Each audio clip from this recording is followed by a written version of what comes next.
नमस्कार. हस्तमुद्रेतील पुढची मुद्रा म्हणजे किडनी मुद्रा. किडनीच्या सगळ्या विकारांवर उपयुक्त अशी ही मुद्रा आहे. यामध्ये अंगठा म्हणजे अग्नितत्व, करंगळी म्हणजे जलतत्व आणि अनामिका म्हणजे पृथ्वी तत्वाचा समावेश होतो. याच्यामध्ये हे जलतत्व आणि पृथ्वी तत्व हे फोल्ड करून अंगठ्याच्या मुळाशी लावायचं आहे. अंगठ्याने हळूवार दाब द्यायचा आहे. ही झाली किडनी मुद्रा.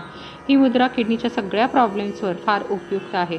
त्याचबरोबर टॉन्सिल्स असतील, घशामध्ये दुखत असेल तर 5 मिनिटात हे मुद्रा केल्यावर त्याचे फायदे मिळतात. जर सर्दीने वाहणारं नाक असेल तर त्यामध्ये उपयुक्त आहे. अस्थमॅटिक पेशंट, ब्रोंकायटिसचे पेशंट, किडनीच्या सगळे प्रॉब्लेम्स, किडनी स्टोन या सगळ्यावर ही मुद्रा उपयुक्त आहे.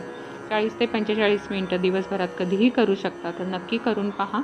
धन्यवाद.